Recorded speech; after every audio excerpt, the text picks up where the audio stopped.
Welcome back to the Sean Trey Show. I've got an awesome guest with me today. Now, would you like to tell people who you are and tell people a little bit about yourself? Of course. Well, it's good to be back, everybody. I Yeah, am Roberta Lee. a return I'm a guest, which is awesome. yeah, I'm excited to be here. I am a former teacher turned artist, taking a dive into music industry for the very first time, and songwriter, producer, all those many different hats, and mom and wife, and all those good things. And so I am working on my next project, and that's what brings us here right now. Now, tell me about this because I had seen you posting about your upcoming project album, and I'm super supportive. I love your music, and I wanted to find out more about what is the essence of this new project all about. I feel like for it being my first full length record, I feel like it's more of an introduction to who I am. Just a taste. The EP was exactly what it was meant to be. It was just a little smidget, a little taste of who Roberta Lee is, and I feel like this is more of a full on introduction, a full on like chapter one. Like this is who you're dealing with as far as an artist and a person, and so it's entitled "Too Much of a Woman."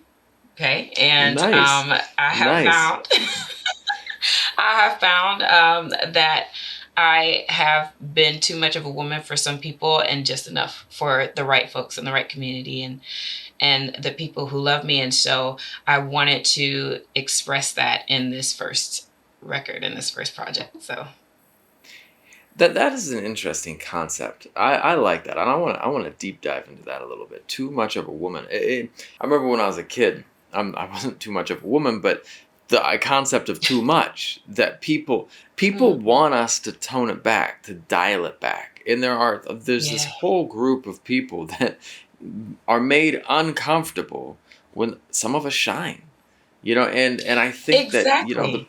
people when they shine scare Exactly. some people. So tell me about that for Yeah. yourself. Do you have any Absolutely. Well, experiences? Shauna, yeah, I think you hit it. I think you hit the nail on the head, honestly.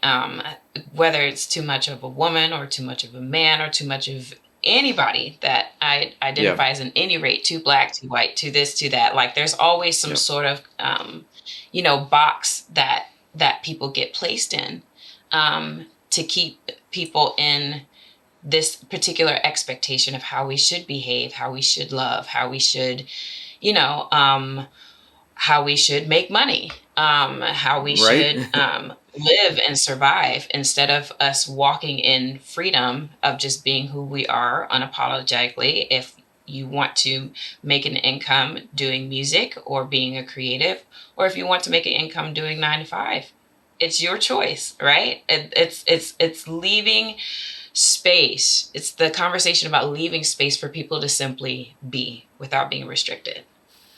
I like that. And see, then that's one of the things that there was this figure skater. I can't remember who it was or how it played out, but this there was this move in the figure skating world. I don't know a ton about figure skating, but it was just I remember this story about this person was able to pull off. I think it was like some type of backflip, and it Yeah, was banned. I got It that was point. banned because it was just too dangerous, too this, too that, and yet this person was able to do it, and yet was never allowed to do it in competition because they considered it to be something that wasn't, what they wanted to promote. And but yet there was this history of in figure skating, there was always these moves that were deemed too advanced. There was always this thing that was pushing the envelope, and Yeah, that was for a period of time yeah, banned until it became the norm. And yeah. to me, I think that maybe we should start rethinking what is the norm and rethinking what is allowed. Because who's setting the rules? People who don't want Right. to give up the power. you know, Who do we ultimately have to answer to? We have to answer to right? ourselves at the end of the day. Yeah. We're going to be approaching the end of our lives um, and saying, did I satisfy me? Am I proud of myself? Because the only No. person that you're going to have that conversation with is, and I realize that that's kind of been um, my realization when I decided to do music full time was, you know what? I'm not going to have anybody to answer to but me at the end Yeah. of all this. And so, am I, is Roberta at 80 going to be proud of Roberta at 35 for taking the risk and taking the chance? Or is she going to be upset with her for sticking to the status quo and not taking a risk on those dreams? That I feel like at the end of the day, that's who we have to answer to. Yeah. And I think you're spot on. And it's like, there was one little post that I made on my Instagram, and it says, and it was essentially like, make choices that your 8-year-old self and your 80-year-old self would be proud of. Make decisions and go in that direction. Yeah. Now, what was it that kicked off your desire to make this album? What was it that kind of got your creative energy flowing? Well, I wrote the song "Too Much of a Woman" at the beginning of this year, and it was just a really, number one, the way it was received was just out of this world. Like, every time I performed it, every time that line would drop and say, if I'm too much of a woman, you're too little of a man, and the way people would respond, it was just like mic drop. It was just such a great response to that. And so it told me that this was a conversation that needed to be had. And I wrote that song out of experiences. I was on a radio show the other day and I said, for the record, it's not about my husband. This song is not about my husband. It's just more about the experiences I've had in certain systems and certain places where I was expected to be in this box, to stick to this pattern, to stick to this expectation. And I was not allowed to be me. As a matter of fact, being me sometimes was threatening for some people, So after seeing how it was received, and then just kind of mulling over like these experiences, I decided that would be a great story to tell. That was the story that I wanted to tell in my first full-length album. So that's an awesome thing. And you have kids as well. Do you have sons, daughters? I have a little girl and a little boy. Yes. That's awesome. They call it the rich man's family. Have you heard of that? I had never heard of that. No, I haven't actually. I was going to move on to something else, but I was like, hang on. What is the rich man's family?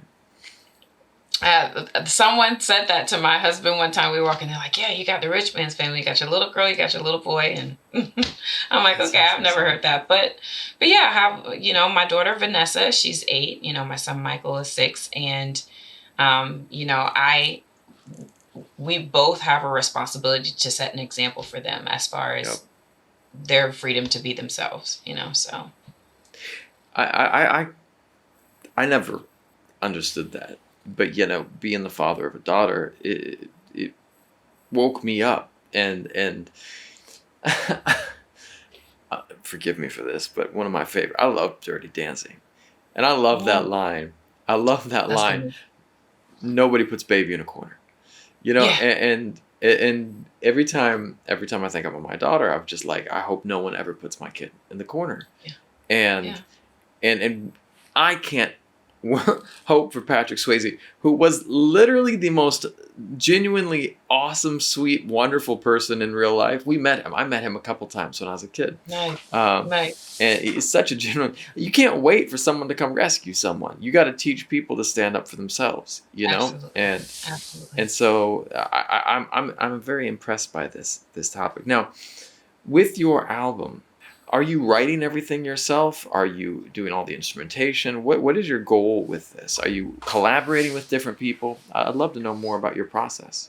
Yeah. So the catalog that I have in mind right now, I wrote all the songs myself. Definitely like primarily songwriter first. So they're all written. The demos are done.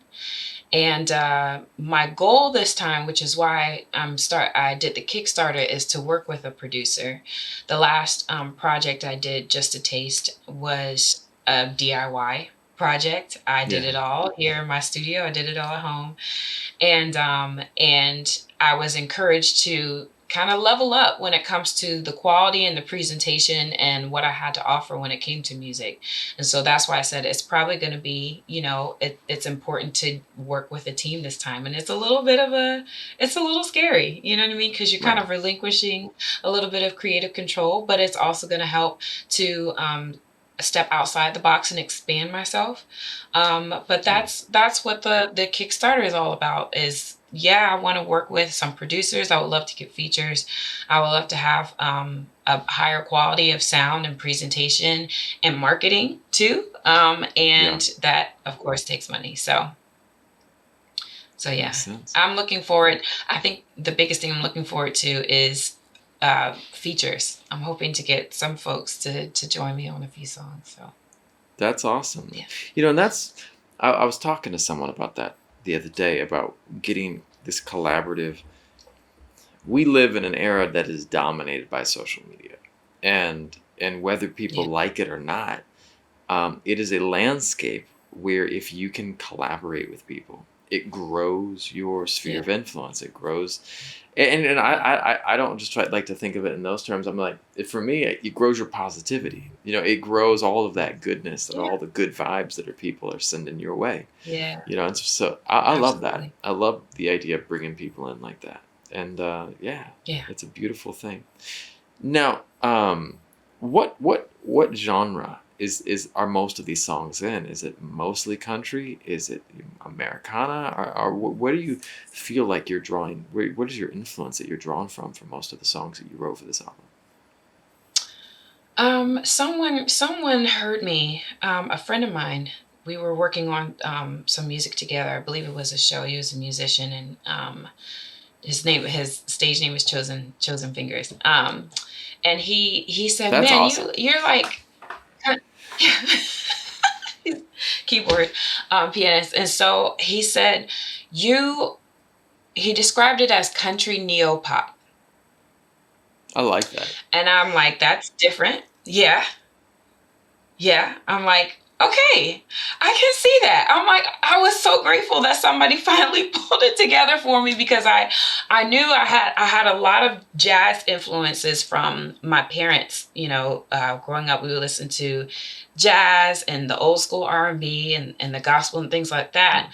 But then as I picked up guitar and as a storyteller, like I just felt at home with country music. And so that term just perfectly blended all of those feelings and sentiments and sounds that kind of naturally came out, where it leans towards like these jazzy influences, definitely some pop records, because I like attention grabbing. I like having something that people can sing along with and move to. But then when it comes to the storytelling, there are a lot of songs where it sounds like you're listening to a movie, and it is heavily in the country realm, the country folk realm. So I'm excited to have that range of genre and conversation in the album. But country neo pop sums it up just about just about That's right. awesome. Well, and I remember last time when we had talked about um, the idea of kind of working beyond labels, like not like record labels, but like beyond musical labels, and mixing genres and kind of creating things that were Hmm. new and fun, and right now is this golden age of these collaborative,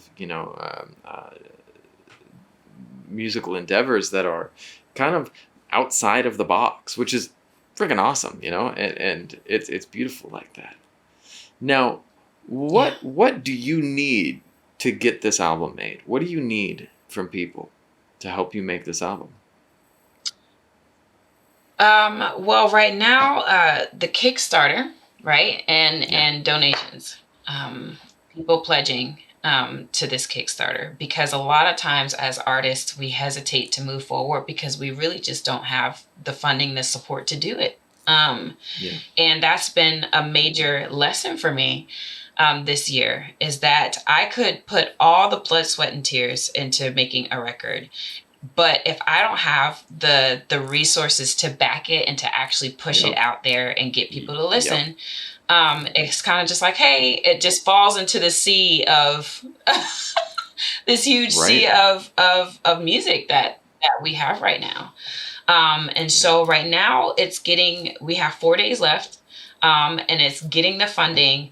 And then it's like, okay, once you have the funding, you're like, now I know I can move forward, because it's like, okay, you reach out to producers, you reach out to creative directors, you reach out to all these people, and you make all these contacts, but you're like, I don't know if I can afford you just yet. So, Right. so it's like Yeah. just making that mark when it comes to the funding.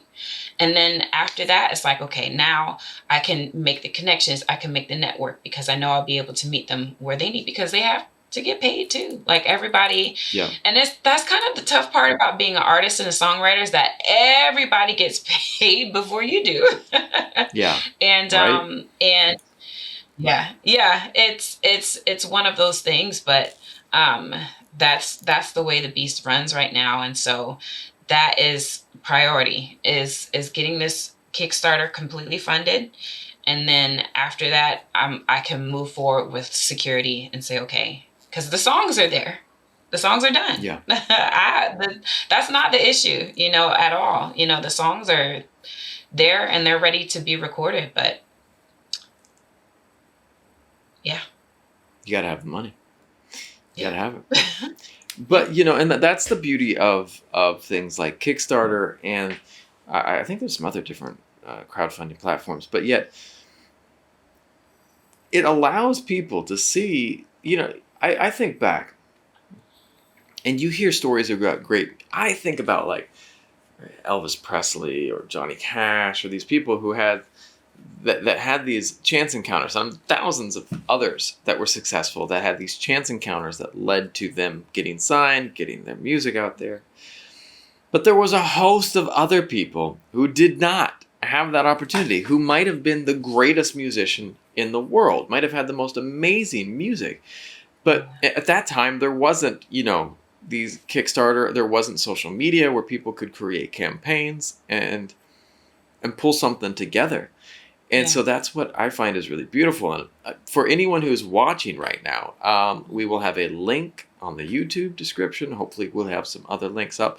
Now, how can people find you and find your information? So, if they want to develop, if they want to donate, how can people Of find you? course. Yeah.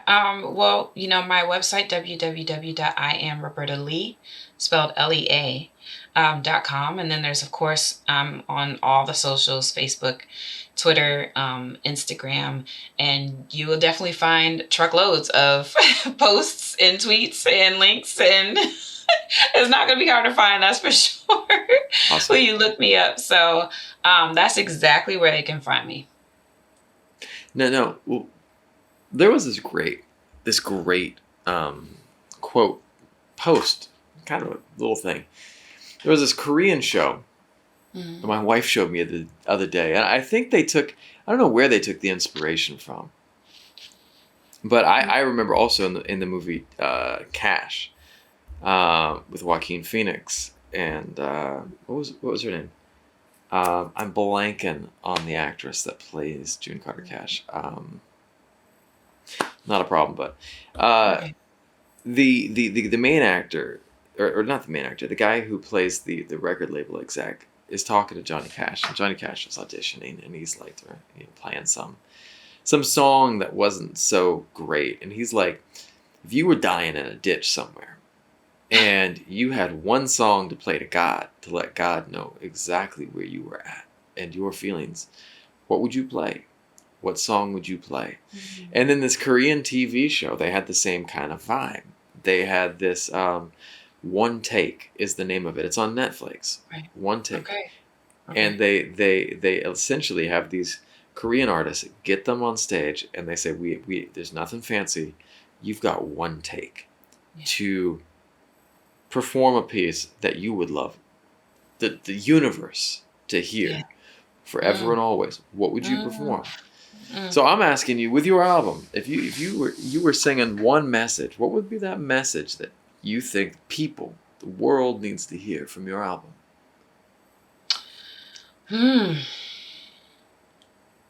So are you asking, let me get clarity on the question. Are you asking which song delivers that message?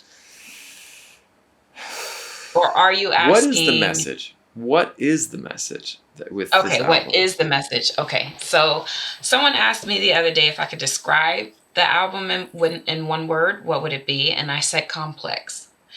And so the message to the universe is that as a human being, for me, speaking for myself as a woman, I am a complex species. I am a complex person, and complexity cannot be put in a simple box. It cannot be put in a simple frame of mind. Yeah. The Or in a album short contains. answer. Say again.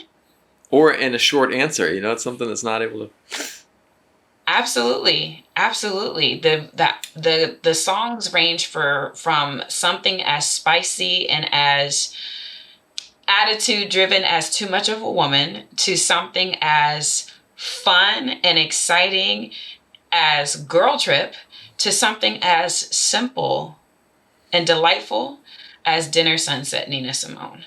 Like Oh, nice. they the range is completely different. Too Much of a Woman is definitely like boss girl, like put your foot down, you can't tell me what to do and I will push my finger in your chest to back you back off, like just that fierceness, that Yeah. spiciness. And then Girl Trip is just is the wild side that you probably don't want your mom or your kids seeing. You're going on a trip with your friends and it's all about having fun.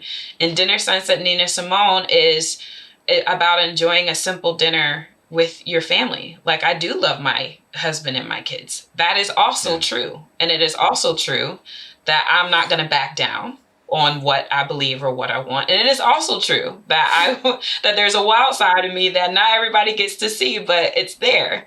All of those things are true, Yeah. and so that would be the message, is that I love that. it's complicated. Someone was trying to give me advice recently on my media, my podcasts, my social media, my just the message that I'm creating, my music. And they kept telling me, you need to specialize. You need to focus in on what you're trying to create. And I was like, if you're going to do music, do music. If you're going to do film, do film. If you're going to do, like TikTok style videos, do that. If you're going to do a podcast, do that. And I was like, why can't I do everything? Why can't? They're like, well, it's going to be harder to be successful. And I was like, you're assuming that I am doing this to be famous. You are assuming that I am doing this to get views. I'm doing this because this is what I love. This is what I'm passionate about. These are the stories I want to share.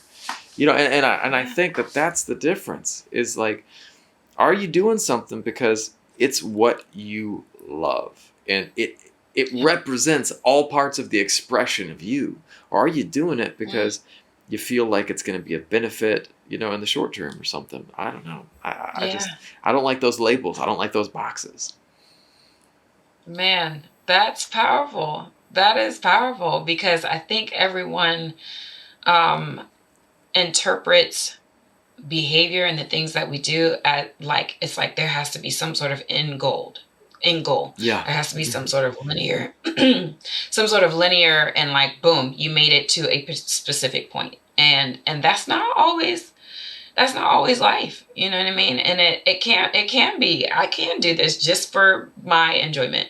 You know what I mean? I can release this record to be someone's hype man, to be someone across the world where they need some encouragement and they're fighting for their rights. They're fighting for their lives. And I may not be able to change, their circumstances or their government or their policy or anything like that, but I can be your hype man. And so I'm going to write this record and I'm going to send it across the world to hype somebody up.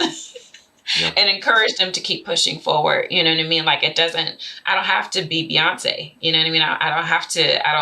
There doesn't have to be this pinnacle or this point. There are so many different layers and so many different ways that we can interpret success. Right. And for me, making a record. And maybe Beyonce, from what I've heard about Beyonce didn't want to necessarily... People were always trying to put her in a box too. And, in her newer albums, she stepped out of it. She did what she wanted. Not because it was the music that she was told to make, but because This is what she was wanting to make. And Yeah, it was Beyonce absolutely. at that moment, not the old At Beyonce, that moment, not the Beyonce at this time. absolutely, And so I absolutely. like that. It's all about the art. She is Yeah, just enjoying herself, whether or not radio exactly. wants to play it, whether or not. She's Yep. like, I have fun making this.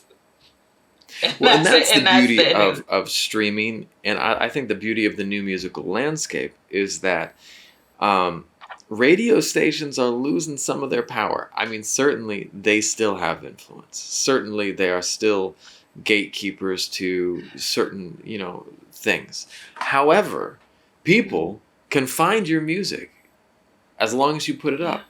But yeah, you gotta yeah, create it. You gotta make it. yeah, And yeah. that's where it And that's the comes. power with that's and that's what the power of of crowdfunding like Kickstarter is, Yeah, because it gives the artists the freedom to simply be themselves, like unapologetically. Like they don't have to mold or compromise their art and their craft to fit the label who's funding them, right? Or yeah, the radio stations that you have to pay to play, right? You have to yeah, pay them in yeah. order for them to run your record sometimes. The Kickstarter grants this freedom. It says, if you trust me with my art, I'm going to do it from my heart. I'm going to do it from a genuine space, a genuine place, and not, tap dance and just put out something that I think the labels or the radio or whoever is going to like. When people genuinely fund like this project, the Kickstarter, I can come from a genuine place of artistry and not have to worry about contorting my musical likes and preferences, my musical style. I don't have to worry about doing that for any other approval. Like when you back this Yeah. project, you are like, I trust you. I trust Roberta Lee. I know she's gonna come with something that is gonna speak to me, and not I don't have to do these tricks and backflips for labels and things like that. Like that's the freedom that comes with that. Well, see, and that's beautiful because I think so many people forget that, especially now, we're entering into a new age where people are really have this mindset that unless you're getting this certain number of views and unless you're getting a certain number of clicks and likes and this and that, that you're not successful. But I like to tell people that I like this concept. Um, Sometimes you put things out there. One of my favorite movies is The Big Lebowski. The Big Lebowski got put out in the world and it flopped. It was a horrible flop. And by the Hollywood standards, it was just this waste of a movie. But The Big Lebowski was this movie that kept working, and it kind of created this cult following, and people kind of got into it, and no one saw it. Few people saw it in the theater. But over time, more and more people started watching it in different settings, at home and rentals at that time, and now through streaming and other things. And it became this huge success. And it was, why didn't it do well in the beginning? Well, because the system didn't get it. The system didn't promote it. There wasn't the whole support of it because people, again, it was like the backflip. It was operating outside of the box. And when you have things that operate outside that box, in general, sometimes the knee-jerk reaction is fear. It's a lack of understanding. Have you seen Baz Luhrmann's Elvis yet? Have you seen the new Elvis movie? That is a priority. I have been so busy and I So have been good. dying. So I good. heard. I heard.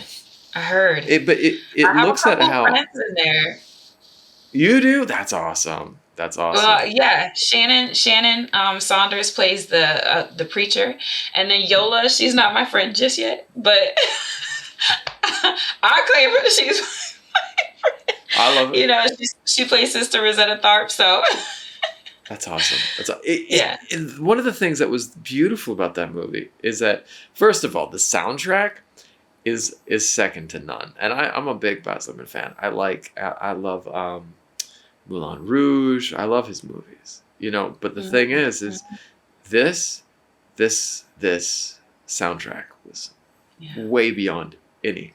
But you look at an artist like Elvis. You look at these artists that were spearheading a shift in the direction of music, and they were not understood. You look at people from centuries past. You look at when the violin came out, when they first started creating the violin, people were like, "This thing is an unholy abomination. It should not be allowed to make music." Like everything, people just don't get it. And I think that we owe it to ourselves to create what we love, even if people don't get it, because Yeah. someone will get it. It will Yeah. touch the life of someone. It will touch the heart of someone. You just have to create it. Yeah. Yeah.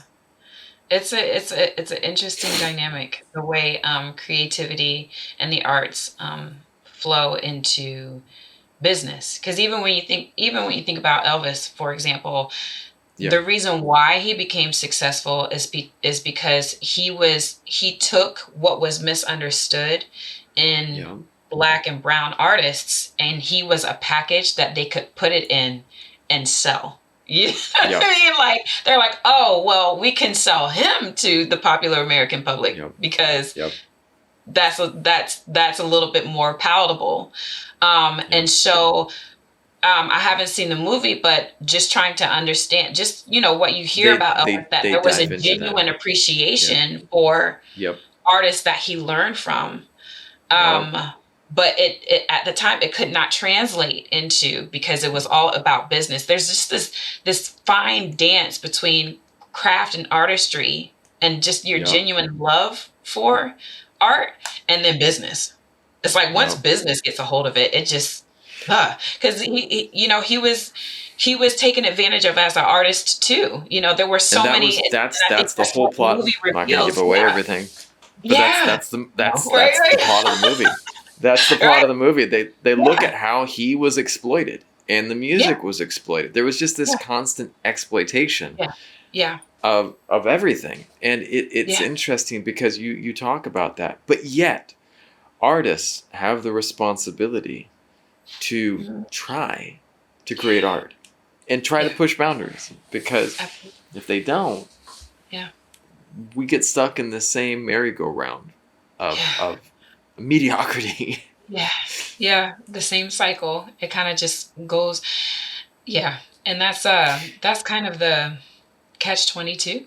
But Yeah. again, that's where grassroots support Yes. Yep. challenges that completely. Well, Like you know. and also being outside of the machine. It's interesting because one of the areas that I get cracked up by is by boy bands and girl bands, and whether it be like in Korea, and I got to be careful because I could get destroyed by the K-pop fans for any hate directed at any. But one of the things that I was looking at was like I was cracking up. Like my daughter knows BTS because her tutor loves BTS. And I was looking at BTS, and then I was like, hang on, isn't this that band from a couple years ago? Oh, no, that was a different band. I was like, man, there's such a similarity. People look the same, and it's not, and I thought always the same thing with my wife. And she was like, she's like, because they got so many boy bands here that we didn't get in the US. They had Boyzone, and, oh Mm, man, they had so many more. Michael Learns to really? Rock. And I was like, I've never heard of Michael Learns to Rock, but like Wow. there were all of these boy bands that came through Asia. And when you listen to the music, there is this similarity between song to song. And it was Yeah. something that I love in what's that? Turning Red. Have you seen Turning Red? Yeah. I Such a good love movie. how such a good movie, right? I love how Yes. Phineas and Billie Eilish totally understood, like, Oh my okay, gosh. what makes a hit boy band song? Like, and like the cookie cutter kind of nature, but they did it so well. And that's what's always cracked me up, because even in the box, if you can push the limits and find ways to be creative, it's beautiful. Hmm. Yeah, I have a song that I anticipate being on the record called "Small Town Boy," Tell me and about this. it's pretty much a parody because I love it. I was just I was I was diving into the country music world. I'm just trying to listen to who they're playing, like who's who, you know what I mean, that kind of thing. And I was listening to one particular record. I'm not going to say the name of the group or the artist, but I was looking to the record, and song after song, it was just kind of the same setting. Like they're at a bar or they're drinking wine Yeah. and they're falling in love or they're breaking up. Like just kind of Right. like this rotating of theme. Okay. And Yeah. it was very difficult to make it through. I was just like, okay, I can do it. I love country music. I love country music. Yeah. And there was a song I was listening to, and it was like, I'm hunting, I'm shooting, I'm drinking every day. And like, I love it. But like, I don't go hunting every day. I don't go shooting every day, And so as much as the song's catchy, I'm like, I live in Saigon. I live in Southeast Asia. It's hot. It's humid. I ride a motorbike, but I'm like, I love the cowboy type of vibe, And so, well, in the song "Small Town Boy," the chorus goes, "I'll be making friends in Dublin, in a castle by a stream. I'll be putting my roots down in Yakushka, where I'll learn some Japanese." Like, I'm listening to these country songs that talk about falling in love, like in a bar or in this small town space. And I'm like, that's nowhere near my story. Like, I met my husband in Cambodia. You know what I mean? Right. Like, I like you're saying, like, you're like, okay, I live in Asia. Like, where are the lines that pertain to these out of the box experiences that the rest of us have? And so that's where I created the parody of Small Town Boy, where I was like, okay, I know you're in a bar somewhere, probably in a bar, you're taking shots, you're going to take her home in your truck, all that stuff. And I'm like, but my story is over here in the other side of the world. Well, and that's where I want to, because my wife and I are looking at moving back to Nashville. And I want to do, and I told her, I said, if we're heading back to Nashville, I want to do a full album, like a full-blown country album, but like not talking about going to the bar and, because that's not our experience. And I want to do something that's just different. Yeah. And I think that there's so much of a room for that. And you talked to me about this last time in our last interview about that sharing your experience as who you are and just your you-ness in this country music genre. And I love that. Yeah. Yeah. Well, it's supposed to be 3 chords and the truth. And so everyone's truth is different. So when you hear the same exact truth on country music radio, where it's just there's always a beer in somebody's hand. There's always a truck. You know what I mean? And there's all like, it's like, okay, well, is that really 3 chords in the truth? And that's where the artistry challenges that narrative. I love that. Well, I'm excited to hear more songs from your new album, and I'm excited to see if we can get some people to help contribute and kick into this Kickstarter and get things going. I appreciate it so much. I'm really excited for it. Is there any last message that you'd love to share with people about? Tell me really quick. Why should people donate? Why should they help? This project is not only my story, but it's the story of so many other people. I feel like everyone can relate to being placed in constraints and ideologies of how people think they should think, act, love, behave, all of those things. I think everybody can relate to that. And so this record is a confrontation of that notion.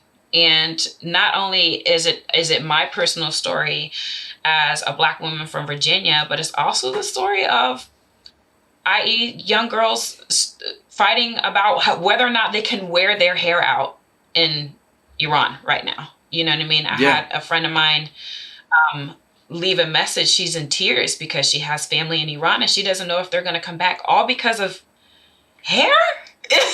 But if we don't nip these constraints, no matter how small the constraints are, right? No matter how small the expectations are, if we don't nip them in the bud while they're little and tiny, Yeah. and hey, well, I think you should be a stay-at-home mom, mind your business. You know what I mean? Like if we don't nip Right. those in the bud now, then they're just going to grow and get bigger and get bigger and get bigger. And so this is not just a Roberta Lee story. It is an everybody's story. At some point, somewhere across the world, everybody needs the strength and the encouragement and the fierceness to kick the door down and to step outside the box, to put their foot down, to go get rest and enjoy a girl trip when they want to appreciate having a nice meal with their families and people who love them. Like everybody needs that. It's not just a Roberta Lee story, it's everybody's story.